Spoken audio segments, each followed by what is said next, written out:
भी लाख नहीं, 10 लाख नहीं, कोट नहीं, त्रिकोट 3 करोड़ बार भगवती को कुमकुम से अर्चना किया जाएगा। यह एक अनोखा यज्ञ है जिसमें कुमकुम अर्चना होगा। भगवती महायागाक्रमाराध्या महाभैरव पूजिता। देखिए, यज्ञ में आहुतियां देवताओं का भोजन होता है।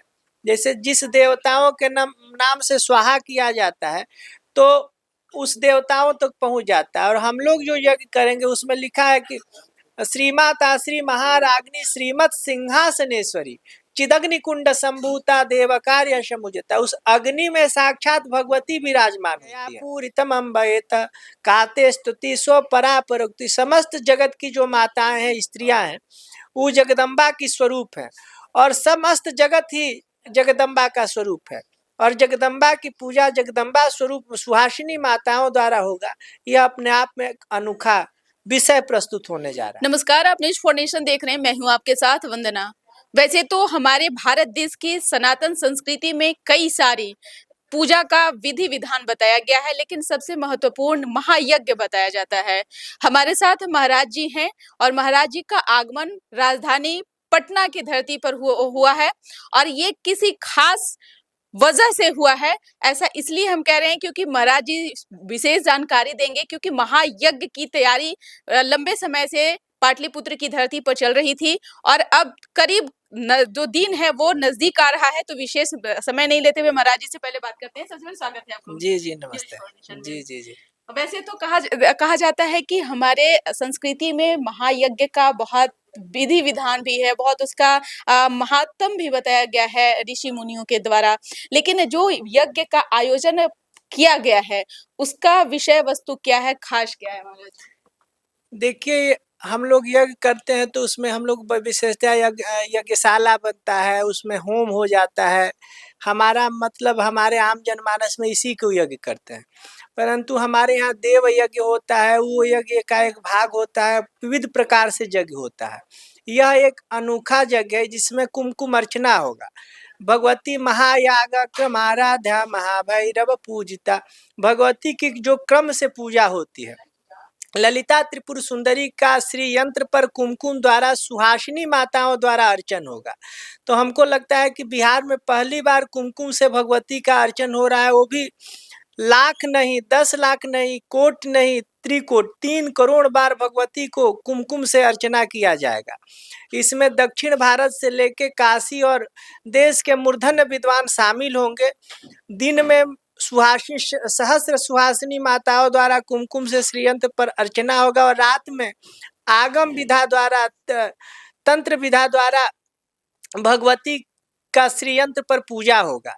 हम लोग 51 शक्तिपीठ की चर्चा सुनते हैं, उसमें एक पाटलिपुत्रा की धरती पर माँ पटनेश्वरी के नाम पर विराजमान है। उनके चरणों में हम लोग कुमकुम से अर्चना करेंगे। यह मुख्यतः दक्षिण भारत में इसका बहुत ज़्यादा प्रचलन है। उत्तर भारत में स्वामी करपात्री जी महाराज ने शुरू किया था, उसी क्रम को हम लोग यहाँ कुमकुम अर्चना के माध्यम से भगवती का अर्चना करेंगे, पूजा करेंगे और भगवती से प्रार्थना करेंगे कि निज बल बुद्धि विवेक मोहिनाही ताते विनय करऊं सब पाही। हमारे बल बुद्धि में विवेक नहीं है। महा जगदम्बा राज राजेश्वरी त्रिपुर सुंदरी के चरणों में हम लोग आर्त भाव से निवेदन करेंगे कि विश्व में आदि व्याधि और देश का उत्थान की ओर अग्रसर हो, ऐसी भावना से सुहासिनी माताओं द्वारा ये अर्चन हो रहा है। इसमें लिखा है सुहासिनी अर्चना प्रीता, जो सुहासिनी के पूजा से प्रसन्न होती है। तो इसमें चारों वर्ण की महिलाएं अर्चन करेंगी, पूजा करेंगी, भगवती का आराधना करेंगी। ब्रह्मचारी जी महाराज जी, यज्ञ का हमारे दैनिक जीवन में क्या प्रभाव पड़ता है और ये जो महायज्ञ होने जा रहा है किस विषय वस्तु को लेकर? विश्व कल्याण के लिए हम लोग ये यज्ञ कर रहे हैं, देश के उत्थान के लिए यज्ञ कर रहे हैं। और जन जन में, जैसे आपके गांव में ग्राम देवी के नाम से भगवती पूजित होती हैं, घर में कुल देवी के नाम से पूजा होती है और राष्ट्र में राष्ट्र देवी के नाम से पूजित होती है, विश्व में विश्व देवी के नाम से पूजा होती है। तो भगवती की उपासना और साधना हिंदू धर्म, सनातन धर्म की संस्कृति और रीढ़ है। जब अर्जुन को शक्ति महाभारत की लड़ाई लड़ना था तो कृष्ण ने कहा कि जगदम्बा की आराधना करो। जब राम को लड़ाई लड़ना था रावण से तो भगवती लोगों ने, उनके गुरु ने उनको निर्देश दिया कि भगवती का आराधना करो। मधुकैटभ का वध करना था तो भगवान को ये प्रेरणा हुई कि भगवती का आराधना करो। तो जब जब देवताओं पर, दानवों पर, मानवों पर आपत्ति विपत्ति आती है तो सब हाथ उठा के देवी के शरण में जाते हैं और उनके शरणागत होते हैं। और भगवती शक्ति स्वरूपा है। भगवती के बिना पूरा शक्ति के बिना जो जीवन अधूरा होता है, उसी तरह माता के बिना पूरा जीवन अधूरा है। या देवी सर्वभूतेषु शक्ति रूपेण संस्थिता, माने पूरे चराचर जगत में शक्ति के रूप में भगवती विराजमान है। वही भगवती का हम लोग आराधना करते हैं। और एक कहा गया है कि स्त्रिया समस्ता तव देवी भेदा, स्त्रिया समस्ता सकला जगस्तु त्वये कया पूरितम अम्बयत काते स्तुति सो परा परोक्ति। समस्त जगत की जो माताएं हैं, स्त्रियां हैं, वो जगदम्बा की स्वरूप है और समस्त जगत ही जगदम्बा का स्वरूप है। और जगदम्बा की पूजा जगदम्बा स्वरूप सुहासिनी माताओं द्वारा होगा। यह अपने आप में एक अनोखा विषय प्रस्तुत होने जा रहा है। महाराज जी, आप तो स्वयं विद्या के खान हैं, ज्ञान का आप में समाहित है। और आज हम चर्चा महायज्ञ को लेकर के ही और यज्ञ को लेकर के कर रहे हैं। यज्ञ कितने प्रकार के होते हैं, कुंड का क्या महत्व है, उसकी क्या विशेषताएं हैं? देखिए, कर्मानुसार, फल अनुसार, विधान अनुसार और देवताओं के अनुसार कुंड आदि का निर्माण होता है, जिसका निर्माण वैदिक ब्राह्मण इस पर विस्तृत चर्चा करेंगे। हम लोग जो यज्ञ कर रहे हैं उसमें तो ये स्कंदिल का प्रमाण आता है, वो होता है श्री विद्या होम। हम लोग अंतिम दिन करेंगे, चाहे ये रात में पूजा होगी, जो अत्यंत गोपनीय होता है। इस पूजा को बहुत कम लोग ही देख पाते हैं और इसको जानने वाले ही बहुत कम होते हैं, क्योंकि यह महानिशा पूजा होता है। रात में तंत्र विधि से पात्रा साधन होगा। पहले करण न्यास, अंग न्यास, नक्षत्र न्यास, गणेश न्यास, ऋतु न्यास, मास न्यास, 1.5 से 2 घंटा न्यास करने में लगता है, जो इसके विज्ञ लोग करेंगे। उसके बाद पूजन की तैयारी में 1.5 से 2 घंटा लगता है। पात्रा साधन होता है, 11 पात्र की संस्थापना होती है जो भगवती के पूजा से पहले होता है। उसके बाद 64 प्रकार से माता की पूजन होती है, उनका श्रृंगार आदि होता है। उसका फिर चतुष्देव की पूजा होती है। उसके बाद जिसमें सूर्य गणेश शिव और विष्णु होते हैं। और बाद में फिर जगदम्बा की पूजा होती है और आवरण पूजा होता है। आवरण पूजा में भगवती के का नवार्ण पूजा होता है। उसमें भगवती का तर्पण पूजन चलते चलते महाबिंदु तक पूजा होता है। उसके बाद भोग होता है, बलि होता है, मैंने ये क्रम होता है। महायाग क्रम आराध्या महाभैरव पूजिता, उनको यह क्रम से जिनकी पूजा होती है, तो वो पूजा रात में होगा। और उसके बहुत मैंने नहीं होता है, बहुत विद्वान और जानकार लोग ही उस पूजा को करता है। उस पूजा को रात में करेंगे। और आदिक जो पूजा होगी, जो अर्चन वाला पूजा होगा, यह दिन में पूजा होगा। महाराज जी, एक सवाल यह भी है कि यज्ञ में आहुतियां क्यों क्यों दी जाती है, और इस महायज्ञ के बारे में कुछ देखिए, यज्ञ में आहुतियां देवताओं का भोजन होता है। जैसे जिस देवताओं के नाम से स्वाहा किया जाता है, तो उस देवताओं तक पहुंच जाता है। और हम लोग जो यज्ञ करेंगे उसमें लिखा है कि श्रीमाता श्री महाराग्नि श्रीमत सिंहासनेश्वरी चिदग्नि कुंड संभूता देव कार्य समुजता। उस अग्नि में साक्षात भगवती विराजमान होती है। जब उस पूजा होता है तो उसमें एक आकृति प्राकृति देवी का बनता है, और साक्षात अग्नि रूप में माता ललिता त्रिपुर सुंदरी अग्नि से ही निकली हुई है। चिदग्नि कुंड संभूता, अग्नि से जब देव कार्य, अग्नि से निकल के देवताओं का देव कार्य देवताओं का कार्य साधने के लिए भगवती अग्नि से प्रकट होती है।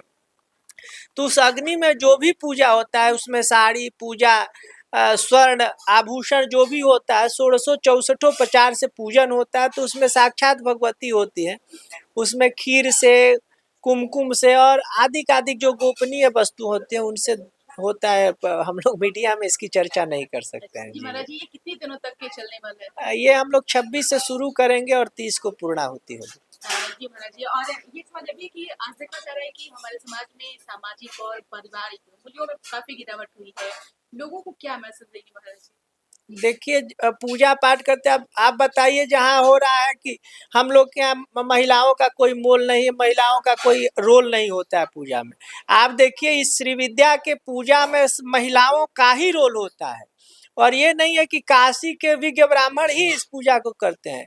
इसमें महिला भी आचार्य होती है। लोपामुद्रा जो है भगवती जो भगवती की परम उपासना और 12 आचार्य जो माने गए उसमें लोपामुद्रा जी को माना गया है। और लोपामुद्रा कौन है? भगवान ऋषि अगस्त की पत्नी है, और उन्होंने अपने पति को गुरु दीक्षा दिया है। माने श्री विद्या का उपदेश लोपामुद्रा जी ने अपने पति को दिया है, और वो फिर इसमें पारंगत हुए हैं। तो इस पूजा में स्त्री भी गुरु होता है, स्त्री भी इस मंत्र को जानती है। और जो पुरुषों में ये ज्यादा फलित होगा कि नहीं होगा, महिलाओं में तत्क्षण फलित होता है। इसके आचार्य महिला होती है। जी स्वामी जी, आपने कई चीज़ों को जो है बहुत ही सहज और सरल भाषा में आपने बताया और कहा। लेकिन सवाल यह है कि आप हमारे देश में जो भी वेद हैं, ग्रंथ हैं, शास्त्र हैं, पुराण हैं, उनके अंदर स्त्रियों को लेकर के जो बातें बताई गई है, आज उसे तोड़ मरोड़ कर नारी को और भी ज्यादा अपमान की दृष्टि से लोग उसको अलग अलग चीजों में व्यंग करते हैं। तो इन चीजों से बचना चाहिए। अगर इसका क्या प्रभाव हमारे समाज में पड़ सकता है आने वाले समय में? आप भी एक महिला है, और हमने बताया कि यह पूजा किसका हो रहा है। जो पूजा हो रहा है तो स्त्रीलिंग शब्द का वाचक है ना। हमने बताया कि भगवान विष्णु हमारे जो शास्त्र है उसमें सबसे प्रभावशाली देवता बताए गए हैं। शिव प्रभावशाली बताए गए हैं, कृष्ण और राम प्रभावशाली बताए गए हैं। परंतु उन्होंने भी किसका शरण लिया? शक्ति का अवलंब लिया। और अगस्त जी जो कि एक अंजुलि में समुद्र पीने की क्षमता रखते हैं, उनके गुरु कौन है? उनकी पत्नी लोपामुद्रा है। तो हमारे यहाँ कहाँ बताया गया है? और धर्मों का विवेचन कर लीजिए। क्रिश्चियनिटी में माता मरियम की पूजा बताया गया है, देखा गया है, परंतु उनको सर्वत्र सत्ता नहीं माना गया है। मुस्लिम लोगों में कहा महिलाओं का एक उन लोग ईश्वर मानते हैं। क्रिश्चियन और जो भी धर्म है उसमें कहा महिलाओं का स्थान है। और हमारे यहाँ सर्वोच्च सत्ता ही किसको मान दिया गया है? सर्वोच्च सत्ता पंच प्रेतासन आसीना, जिसके आसन के नीचे विष्णु मैंने 4 स्टूल के 4 खंबे हैं, जिसमें एक ब्रह्मा बैठते हैं, एक में विष्णु बैठते हैं, एक में इंद्र बैठते हैं, एक में रुद्र बैठते हैं, और ऊपर सदाशिव सोते हैं, उस पर भगवती बैठती हैं। खट चक्रो परिसंस्थिता, जो खट चक्र पर बैठती हैं। तो अब बताइए हमारे यहाँ सबसे बड़ा स्थान किसको दिया गया? शक्ति की पूजा श्री विद्या कौन है? तो हमारे यहाँ जितना महिलाओं का आदर ही नहीं, अपितु उनकी सत्ता के अधीन अपने आप को पुरुष रखते हैं। भगवान हमारे यहाँ कामेश भगवती राजराजेश्वरी त्रिपुर सुंदरी के पति हैं, परंतु मौन और शांत भाव से बैठे रहते हैं, और सब काम करती हैं भगवती। उनके इच्छा से ही पूरा जीव चराचर संचालित है। सबकी अधिष्ठात्री भगवती राजराजेश्वरी है, जो एक हाथ में इक्षु दंड ली हुई है, एक हाथ में पास ली हुई है, एक हाथ में अंकुश ली हुई है, और एक हाथ में 5 फूलों का बाण लेके जगत का संचालन कर रही है। निश्चित तौर पे स्वामी जी, जो महायज्ञ होने जा रहा है बिहार की धरती पर, ये पहली बार होने जा रहा है। आज तक किसी ने इसके बारे में नहीं जाना। इसका क्या जो है हमारे बिहार के लोगों के लिए क्या मैसेज देना चाहेंगे आप? बिहार के लोगों को हम से आग्रह करना चाहते हैं कि भगवती राजराजेश्वरी के शरण में सब बिहारवासी आए, सब भगवती की आधीनता को स्वीकार करते हुए जगदम्बा के चरणारविंद का अनुसरण करें। यह बिहार माता पटनेश्वरी की धरती है, गया मंगला गौरी की धरती है, भगवान विष्णु का धरती है, और बिहार सदैव से पथ संचालन किया है, दिगांतर तक निर्देश दिया है। वह बिहार आज पुनः माता की कृपा से सुसज्जित हो, गौरवान्वित हो, और विश्व पटल पर अपनी भूमिका को स्थापित करे, ऐसी हमारी माता राजराजेश्वरी त्रिपुरा सुंदरी से भावना है। एक अंतिम सवाल है महाराज जी, लोगों की रुचि जो है परोपकार में, लोगों की सहायता में, गरीब आर्थिक रूप से जो कमजोर हैं उनके मदद में कमी आ रही है। ऐसे में क्या संदेश देना चाहिए? हम लोग भगवती से प्रार्थना करें कि अन्याय मिटे, शुभ कर्म बढ़े, प्रभु तेरा एक सहारा है, सब सुखी रहे हो, राम राज्य बस यही हमारा नारा है। हम लोग भगवती से प्रार्थना करेंगे कि सब सुखी हो, खुशहाल हो। तो जय विश्वनाथ। ये बहुत बहुत शुक्रिया महाराज जी, आपने न्यूज फॉर नेशन को समय दिया। तो ये थे कहा जाता है कि हमारे भारत देश एक ऐसा देश है जहां संतों की भी पूजा की जाती है, और ऐसे ही संत हमारे साथ थे स्वामी ब्रह्मचारी अखिलेश जी महाराज, जिन्होंने महायज्ञ के बारे में विस्तार पूर्वक जानकारी दी है। और ये 23 तारीख से यानी कि शुरू हो रही है, जो 26 तारीख तक चलेगी। अब आगे उन तमाम महायज्ञों को भी जो है न्यूज फॉर नेशन पल पल की खबर बताता रहेगा, और आप सब भी इस महायज्ञ में आए और इसका शोभा बढ़ाएं। सहयोगी गौतम के साथ न्यूज फॉर नेशन, पटना।